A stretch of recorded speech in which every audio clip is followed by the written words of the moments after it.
The amount of grace you receive or the form in which God manifests to you depends on the relationship you have with God.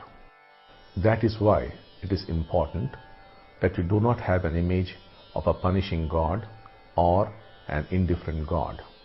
If you thought God would be angry with you for your thoughts or your life and are therefore afraid, God would certainly punish you. If God to you were a lazy father who would answer after endless entreaties and petitions, that would be your reality. You create your God. You have made a mess of your lives, unaware of the power and freedom you hold in creating your God.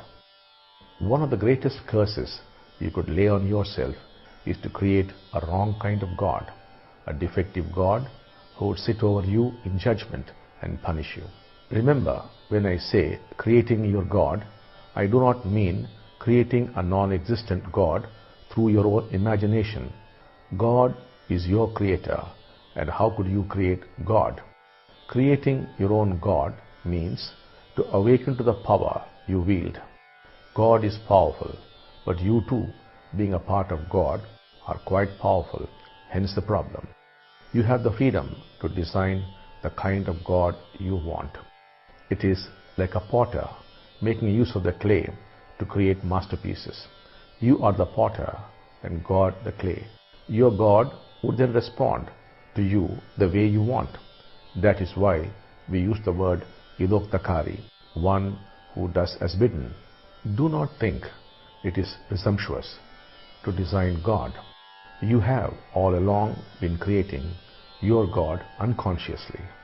Only now do it consciously and intelligently. God does not define himself or herself. Humanity defines God. Create a God who is powerful enough to awaken you and could also fulfill your desires. If you relate to God as a playful, powerful, and a compassionate friend who would respond to your needs instantaneously, that would be your God. If on the other hand you define God as the unapproachable, then the doors of heaven shall not open, because there would be a big board which would say no entry. If you say God is undefinable, that certainly would be your experience.